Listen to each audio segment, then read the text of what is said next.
ಈ ವಿಡಿಯೋದಲ್ಲಿ ನಾನು ಶಾಲೆಯಲ್ಲಿ ಮೌಲ್ಯ ಶಿಕ್ಷಣ ಈ ವಿಷಯವನ್ನು ಕುರಿತು ಪ್ರಬಂಧವನ್ನು ಹೀಗೆ ಬರೀಬಹುದು ಅನ್ನುವಂತಹ ವಿಷಯವನ್ನು ನಾನು ನಿಮಗೆ ತಿಳಿಸ್ಕೊಡ್ತೀನಿ.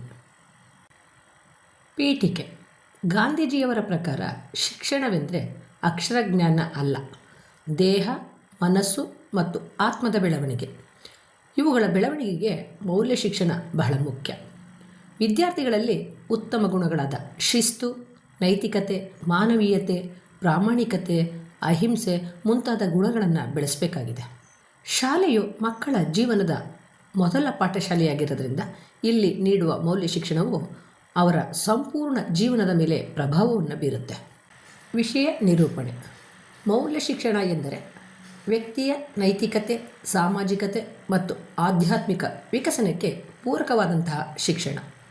ಇದರಲ್ಲಿ ಪ್ರಾಮಾಣಿಕತೆ, ಶಿಸ್ತು, ದಯೆ, ಸಹಬಾಳ್ವೆ, ತಾಳ್ಮೆ ಮತ್ತು ದೇಶಪ್ರೇಮದಂತಹ ಗುಣಗಳನ್ನು ಕಲಿಸಲಾಗುತ್ತೆ. ಪುಸ್ತಕದ ಜ್ಞಾನವು ಬುದ್ಧಿವಂತಿಕೆಯನ್ನು ನೀಡಿದರೆ ಮೌಲ್ಯ ಶಿಕ್ಷಣವು ವಿವೇಕವನ್ನು ನೀಡುತ್ತೆ. ಮೌಲ್ಯ ಶಿಕ್ಷಣದ ಮಹತ್ವ ಒಳ್ಳೆಯ ನಡವಳಿಕೆ ಬೆಳೆಸಲಿಕ್ಕೆ ಸಹಾಯ ಮಾಡುತ್ತೆ. ಶಿಸ್ತು ಮತ್ತು ಜವಾಬ್ದಾರಿಯ ಭಾವನೆಯನ್ನು ಮೂಡಿಸುತ್ತೆ. ಸಮಾಜದಲ್ಲಿ ಒಳ್ಳೆಯ ನಾಗರಿಕನಾಗಲಿಕ್ಕೆ ತಯಾರು ಮಾಡುತ್ತೆ.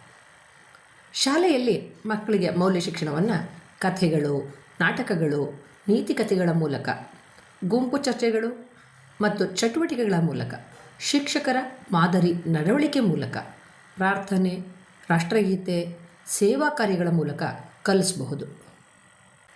ಮೌಲ್ಯ ಶಿಕ್ಷಣದ ಪ್ರಯೋಜನಗಳು. ವಿದ್ಯಾರ್ಥಿಗಳಲ್ಲಿ ಆತ್ಮವಿಶ್ವಾಸವನ್ನು ಹೆಚ್ಚಿಸುತ್ತೆ. ಸಹಕಾರ ಮತ್ತು ಸ್ನೇಹ ಭಾವನೆಯನ್ನು ಬೆಳೆಸುತ್ತೆ.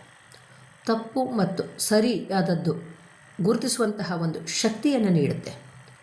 ಜೀವನದಲ್ಲಿ ಶಾಂತಿ ಮತ್ತು ಸಂತೋಷವನ್ನು ತರುತ್ತೆ. ಉಪಸಂಹಾರ.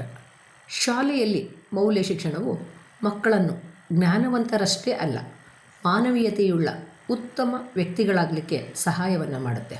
ಆದ್ದರಿಂದ ಶಾಲೆಗಳಲ್ಲಿ ಮೌಲ್ಯ ಶಿಕ್ಷಣಕ್ಕೆ ವಿಶೇಷ ಮಹತ್ವವನ್ನು ನೀಡಬೇಕು.